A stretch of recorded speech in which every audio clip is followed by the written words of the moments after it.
الحبیب صلی اللہ تعالی علی محمد صلی اللہ تعالی علیہ وسلم صلاۃ و سلام علیک یا رسول اللہ صلی اللہ تعالی علیہ وسلم۔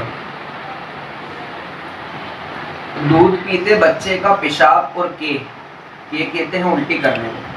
پہلا، ایک دن کے دودھ پیتے بچے کا پیشاب بھی اسی طرح ناپاک ہے جس طرح عام لوگوں کا۔ دوسری بات، دودھ پیتے بچے نے دودھ ڈال دیا، منہ پھیرے تو یہ بھی پیشاب ہی کی طرح ناپاک ہے۔ ہاں، اگر یہ دودھ معدہ تک نہیں پہنچا، صرف سینے تک پہنچ کر پلٹ گیا تو پاک ہے۔ اب وضو شک آنے کے 15 احکام۔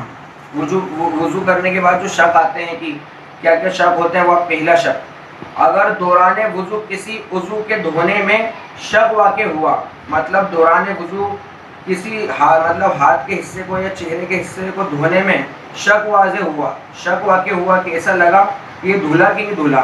اگر کسی دوران وضو کسی عضو کے دھونے میں شک واقع ہوا اور اگر زندگی کا پہلا واقعہ ہے تو اس کو دھو لیجئے، اور اگر اکثر شک پڑا کرتا ہے تو اس کی طرف توجہ نہ دیجیے۔ مطلب جیسے وضو بناتے ہیں، کبھی کبھی جیسے ذہن آیا، چہرہ دھویا، پھر شک ہوتا ہے کہ یار ایک بار دھویا کہ نہیں دھویا، 3 بار دھویا کہ ایک بار دھویا۔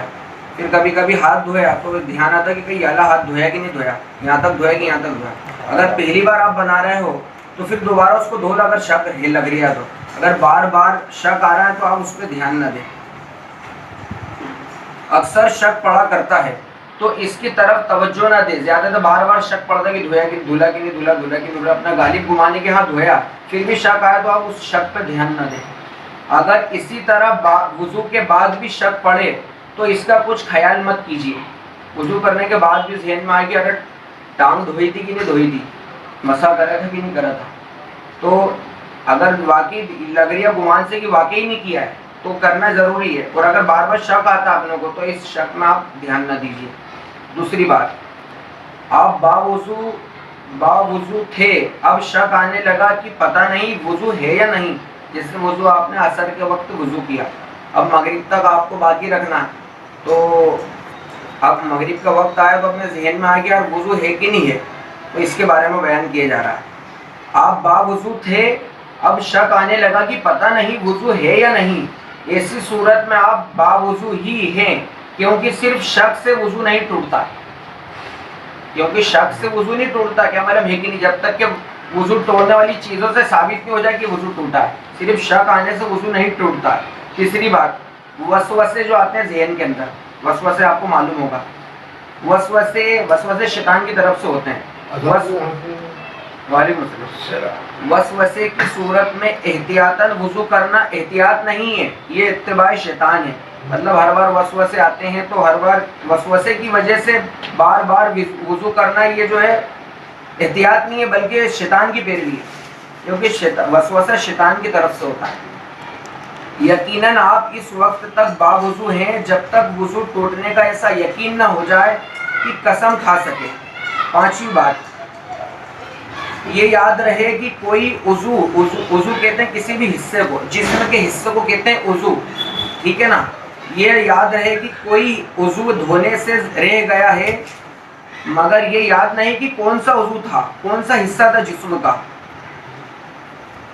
یہ یاد نہیں کہ کون سا عضو تھا، تو پاؤں یعنی الٹا پاؤں دھو لیجئے، یہ والا پاؤں دھو لیجئے۔ اگر یاد نہیں کہ جسم کا کہ اپن نے جو ہے ادھر کا حصہ دھویا کہ نہیں دھویا، چہرہ تو خیر پورا دھلتا، اگر جسم کا اگر ایک ہاتھ دھو لیا، یاد دھیان نہیں کہ دھویا کہ نہیں دھویا، تو اینڈ میں یہ کریں کہ آپ اینڈ میں جو ہے الٹا پاؤں دھو لیں تو یہ ہو جائے، پاؤں دھو لینے سے وہ مکمل ہو جائے گا۔ اور اگر واقعی معلوم ہے کہ دھلا ہی نہیں ہے تو پھر تو دھونا ہی پڑے گا۔ کتا چھو جائے تو، جیسے کتے کا عام لوگوں کا خیال رہتا ہے کہ کتا چھو گیا جب جو ہے کپڑوں سے، تو اس کے تعلق سے کیا مسئلہ ہے سنیے۔ کتا جسم سے چھو جانے سے کپڑے ناپاک نہیں ہوتے، کتا جسم سے چھو جانے سے کپڑے ناپاک نہیں ہوتے ہیں، چاہے کتے کا جسم گیلا ہی کیوں نہیں ہو۔ اگر کتے کا جسم بھی جو ہے گیلا ہو تب بھی جو ہے جسم سے چھو جانے سے کپڑے ناپاک نہیں ہوتے. چاہیے کتے کا اگرچہ جسم جو ہے تر ہو, گیلا ہو, ہاں کتے کا تھوک ناپاک ہے, کتے کا لعاب ناپاک ہے, یہ جسم سے نہیں لگنا چاہیے.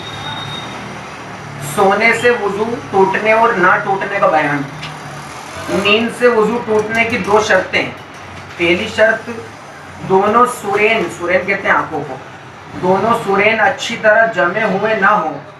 ایسی حالت پر سویا جو غافل ہو کر مدہوش ہو گیا, سونے میں رکاوٹ نہ ہو جب دونوں شرطیں جمع ہو, یعنی سورین بھی اچھی ہیں, آنکھیں بھی بند ہیں پوری طرح جیسے نیند کی حالت ہوتی ہے, اچھی طرح جمے ہوئے ہیں نہ ہو. نیز ایسی حالت میں سویا جو غافل ہو کر سونے میں رکاوٹ نہ ہو تو ایسی نیند وضو کو توڑ دیتی ہے. سمجھ میں آ گیا؟ صرف آپ بیٹھے ہوئے ہیں اور آنکھیں بند ہیں, صرف بند کرنے سے وضو نہیں. اس حالت میں آئے کہ آدمی کی جب نیند میں رہتا تو پوری آنکھ بند نہیں ہوتی, ہلکی سی کھلی رہتی, دیکھا ہوگا آپ نے. وضو توڑ دیتی ہے. اگر ایک شرط پائی جائے اور دوسری نہ پائی جائے تو وضو نہیں ٹوٹے گا. سونے کے وہ 10 انداز جن سے وضو نہیں ٹوٹتا. سونے کے 10 طریقے ہیں جن سے وضو ٹوٹتا نہیں ہے, یہ آپ دماغ میں بٹھا لیں. اس طرح بیٹھنا کہ دونوں سورین زمین پر ہوں اور دونوں پاؤں ایک طرف پھیلائے ہوئے ہوں.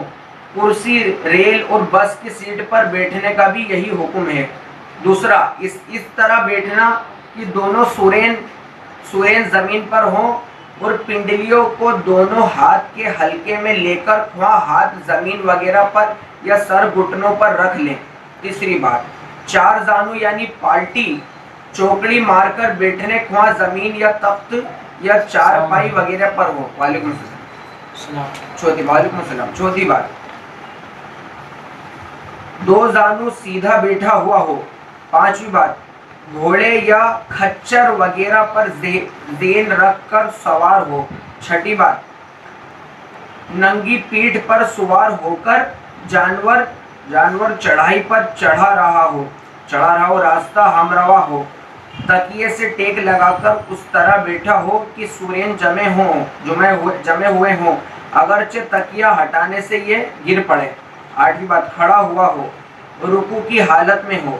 سنت کے مطابق جس طرح مرد سجدہ کرتا ہے اسی طرح سجدہ کرے کہ پیٹ رانوں اور بازو پہلوؤں سے جدا ہوں.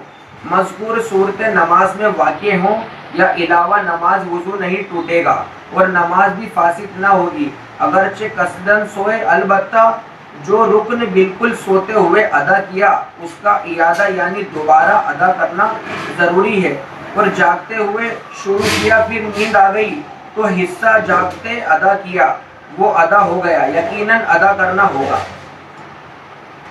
صلو علی الحبیب. یہ 10 چیز ہیں جن سے وضو نہیں ٹوٹتا ہے. آپ نے سماعت فرمایا. ایک قبر کے حالت پہ جو ہے کتاب لکھی امام جلال الدین سیوطی شافعی رحمۃ اللہ علیہ نے, اس کے تعلق سے حدیث ہے اس کے اندر. موت کی فضیلت کا بیان. علماء فرماتے ہیں کہ موت عدم محض اور فنا صرف کا نام نہیں, موت تو بدن سے روح کے تعلق کے ختم ہو جانے کا نام ہے. موت جو ہے بدن کے تعلق سے, موت تو بدن سے روح کے تعلق کے ختم ہو جانے کا نام ہے, اور ایک حجاب ہی جو روح اور بدن کے درمیان قائم ہو جاتا ہے اور ایک گھر سے دوسرے گھر کی طرف منتقل ہو جانے کا نام ہے. سمجھ میں آ رہی ہے آپ کو بات؟ السلام علیکم. وعلیکم السلام. ابو شیخ نے اپنی تفسیر میں اور ابو نعیم نے بلال بن سعد سے روایت کی ہے کہ انہوں نے واعظ میں کہا, مطلب واعظ کہتے ہیں تقریر کرنے کو, واعظ کسے کہتے ہیں؟ تقریر کرنے کو. غور سے سماعت کریں. انہوں نے اپنے واعظ میں کہا کہ اے زندگی اور ہمیشگی کے چاہنے والوں, تم فنا کے لیے نہیں پیدا کیے گئے ہو, تم تو عبد اور ہمیشگی کے لیے پیدا کیے گئے ہو, ایک گھر سے دوسرے گھر کی طرف منتقل ہونے کے لیے پیدا ہوئے ہو. طبرانی نے کبیر میں اور حاکم نے مستدرک میں عمر بن عبد العزیز سے روایت کی ہے کہ تم ہمیشگی کے لیے پیدا کیے گئے ہو, ایک گھر سے دوسرے گھر کی طرف منتقل ہونا. منتقل کہتے ہیں انتقال جو ہوتا ہے نا, انتقال جو لفظ ہوتا ہے منتقل کرنا, مطلب اس گھر سے تمہارے گھر جاؤ گے تو اسے کہیں گے منتقل ہو جانا, اس جگہ کو چھوڑ کے دوسرے گھر چلے جانا. تو موت بھی ایسے ہی ہوتی ہے، دنیا سے انتقال کر کے آدمی عالم برزخ میں چلے جاتا ہے تو دوسرے گھر میں چلے جاتا ہے، اسے کہتے ہیں انتقال کر جانا، منتقل کر جانا۔ حاکم نے مستدرک میں اور طبرانی نے کبیر میں، یہ جب اماموں کے نام ہیں جنہوں نے حدیث کی کتابیں لکھی نا، امام حاکم نے المستدرک میں اور امام طبرانی نے الکبیر میں اور ابن مبارک نے زہد میں اور بہقی نے شعیب الایمان میں عبداللہ بن زہر سے روایت کی ہے کہ رسول اللہ صلی اللہ تعالی علیہ وسلم نے فرمایا کہ موت مومن کا تحفہ ہے۔ اسی قسم کی حدیث دہلمی نے مسند فردوس میں بھی نقل کی ہے۔ دہلمی نے حسین بن علی سے روایت کی ہے کہ موت مومن کا پھول ہے۔